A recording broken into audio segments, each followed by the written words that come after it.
Hi, welcome to my new video. This video is a new episode of my weekly series, and for this episode I wanted to talk more about the VHS and the old days of VHS and all the adventures with VHS and finding certain films and recording and all of that, but I will leave that for some other video because I've been asked to clarify one more thing when it comes to the previous three videos. I want to clarify one more thing. And so yeah, this video will be kind of a big update to the previous three videos, similar to the previous video. It will be a big update of the previous three videos, and the topic of this video is resurrection of Freddy Krueger. So the many resurrections of Freddy Krueger, but specifically I wanted to talk about the resurrection of Freddy Krueger using the example of part 4 and part 5. Part 4 was especially criticized because of the way everything was shown, the way Freddy was brought back and the way everything was shown. In part 2, Freddy, at the beginning, we see Freddy as the bus driver, school bus driver. In part 3, in part 2, and in part 3 we see him appearing behind Kristen, running behind Kristen. Kristen is stuck in the mud in the Freddy's house in her dream, and he appears running behind her, trying to kill her. And in part 4 Freddy's organic part grows from his bones in his grave, in his burial place where they put his remains to rest in part 3. And in part 5 he kind of goes through the rebirth process. And part 4 was criticized kinda, not really as not because it's kind of a illogical and the narratively speaking, or that it's a plot hole or anything like that. It's more like it was more criticized because even many fans thought that it's a kinda silly kind of jump the shark moment, kind of jumping the shark moment, because in part the scene in part 4 of Freddy Resurrection starts with dog pissing fire on the ground instead of normal dog piss. Yeah, so the dog pisses fire on the ground. Kincaid's dog Jason. So the dog name is Jason, by the way. Yeah, very interesting. The dog name is Jason. The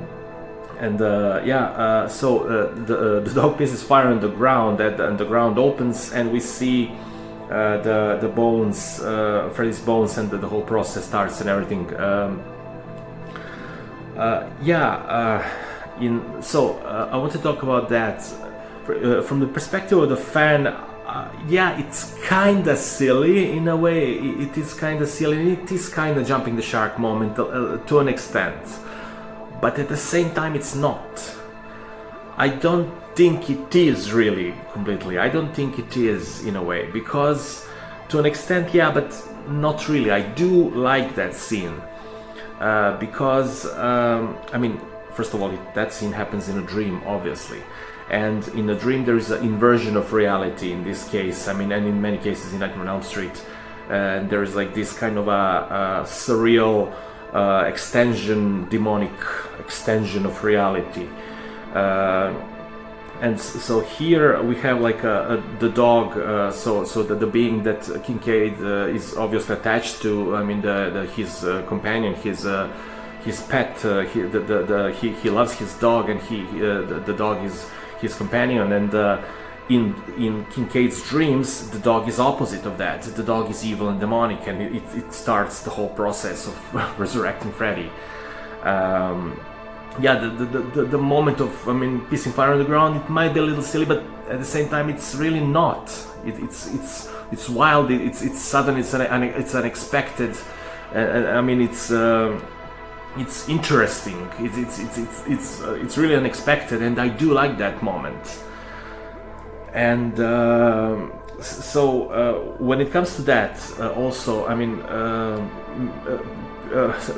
I saw a few comments, quite a few comments actually on the internet over the years. People taking too literally this scene, and generally.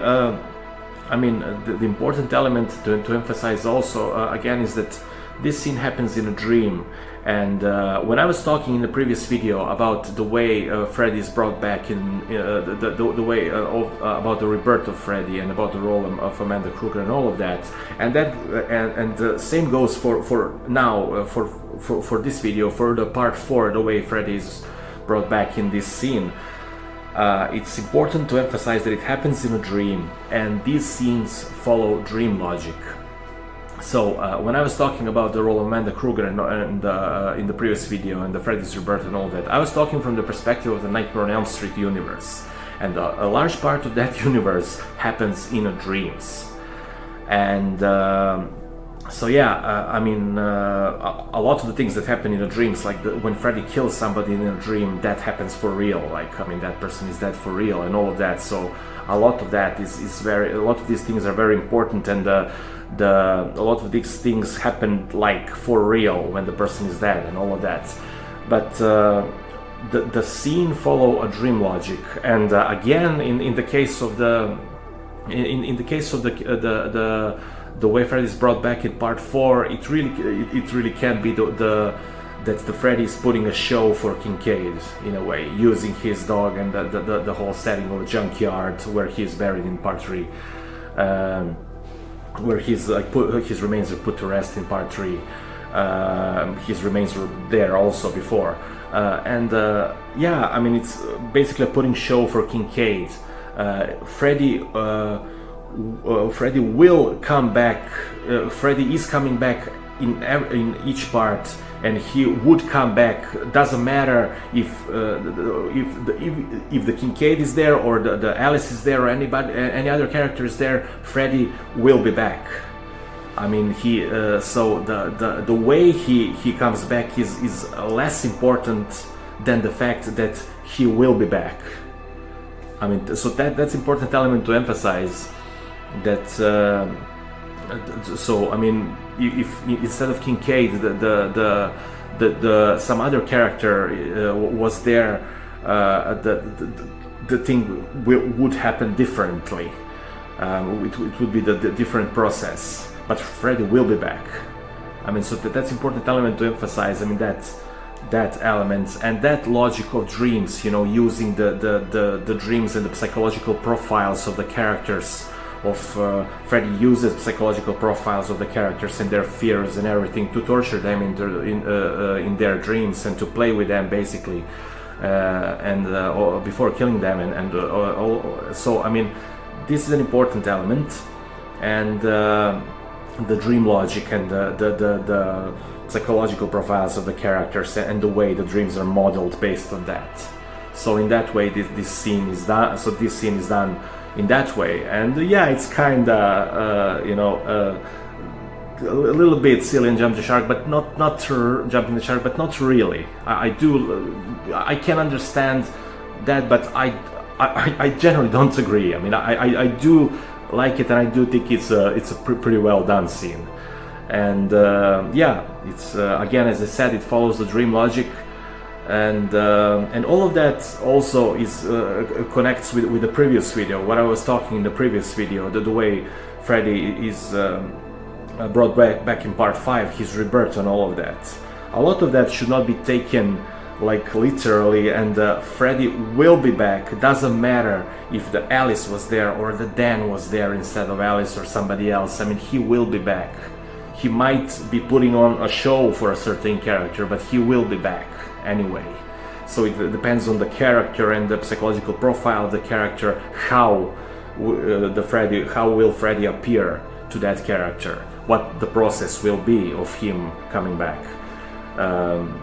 So yeah, that's important. So what I was talking about, you know, in the previous video and all of that, it's part of the Elm Street universe and all of that. But again, it's important to emphasize that it happens in a dream, and it depends on the characters and their fears and their psychological profiles and the way they, you know. So in that way, Freddy uses that, and I mean, Freddy will be back each time.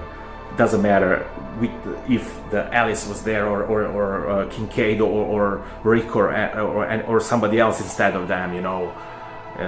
he will be back. So that's important element to emphasize, and yeah, to not take things too literally, and to basically